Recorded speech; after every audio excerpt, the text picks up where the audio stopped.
Nosotros en biomateriales tenemos que diferenciar o hacer la diferencia entre biomateriales metálicos y bioelementos, porque a veces los bioelementos también son considerados como biometales. Entonces, bioelementos y biometales pueden ser lo mismo. Biomateriales metálicos normalmente son aleaciones. ¿Ok? Estos bioelementos representan aproximadamente el 3% de la masa total del organismo y están divididos inicialmente en materiales o elementos dependiendo de la tabla periódica. ¿Ok? Esta tabla periódica nos va a diferenciar en materiales metálicos y en materiales no metálicos. Y así los vamos a diferenciar.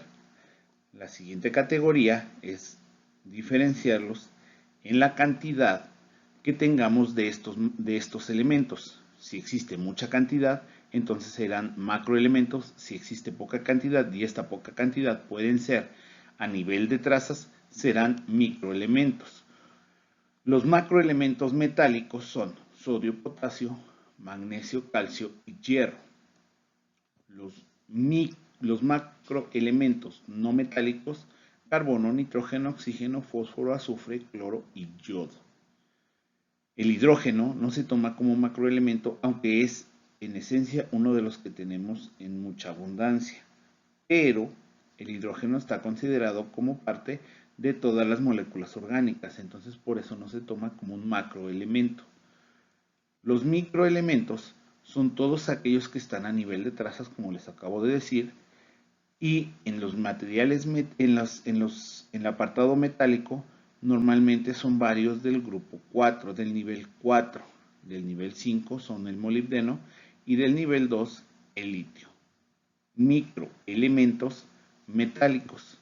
Microelementos no metálicos son pocos: boro, silicio y flúor. Todos ellos tienen como funciones el ayudar al organismo para que podamos seguir generando todas sus funciones. Ellos cumplen 5 funciones básicas. Estas funciones son función electroquímica, función estructural, función enzimática o de óxido de reducción, el transporte de electrones y el transporte o activación del oxígeno. Esas son las 5 funciones que cubren todos los bioelementos o los biometales. ¿Ok?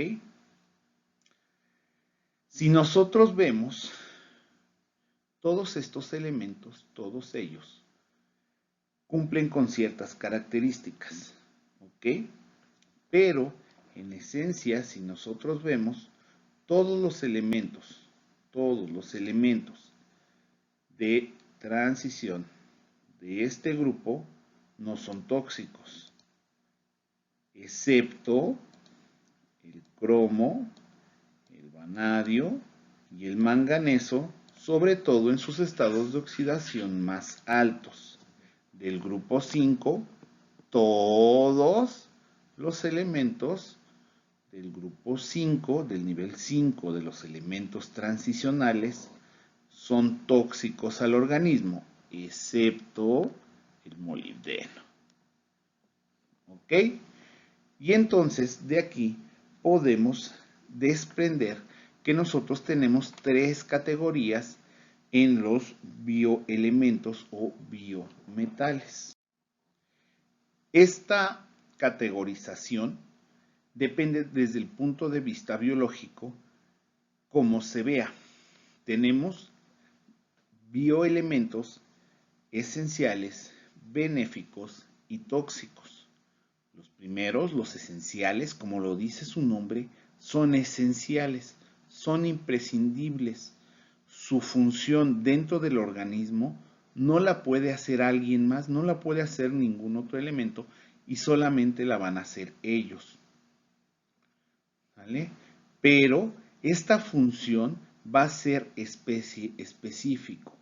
Para algunas especies, algún elemento será indispensable y ese mismo elemento en otra especie no es indispensable, puede ser reemplazable. Por ejemplo, para nosotros el hierro es indispensable para el transporte de oxígeno y no tengamos anemia. Pero, por ejemplo, para las lagartijas no, para las lagartijas el indispensable es el cobre.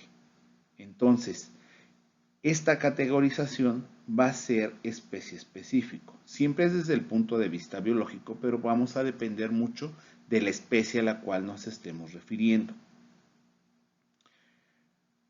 Elementos, bioelementos benéficos. Estos, obviamente, como su nombre lo dice, producen efectos positivos dentro del organismo, pero pueden ser intercambiables por otro elemento que tenga la misma carga o un tamaño similar y estos puedan provocar el mismo efecto benéfico aunque no sea el metal. Y esto se puede ver muy claramente en las enzimas, ¿no? Porque pueden algunos elementos tener propiedades catalíticas y estas propiedades catalíticas son independientes del metal que se utilice. Los biomateriales o bioelementos tóxicos son aquellos que provocan efectos negativos. Y aquí tenemos que hacer alusión a Paracelsus. Paracelsus decía que la diferencia entre un veneno y un remedio se encuentra en la dosis. Entonces, vamos a depender mucho de la cantidad de material o de elemento que tengamos. ¿Ok? Esta cantidad de elemento que nosotros tenemos o que nosotros hacemos, la vamos a poder ver en todos los organismos, en todos los tejidos que tengamos y existirán algunos que sean muy bajos, ¿no? Estos son 0.005 partes por millón en tejido seco o habrá unos muy altos en 9300 o 10.000 porque son mucho más indispensables. ¿Ok?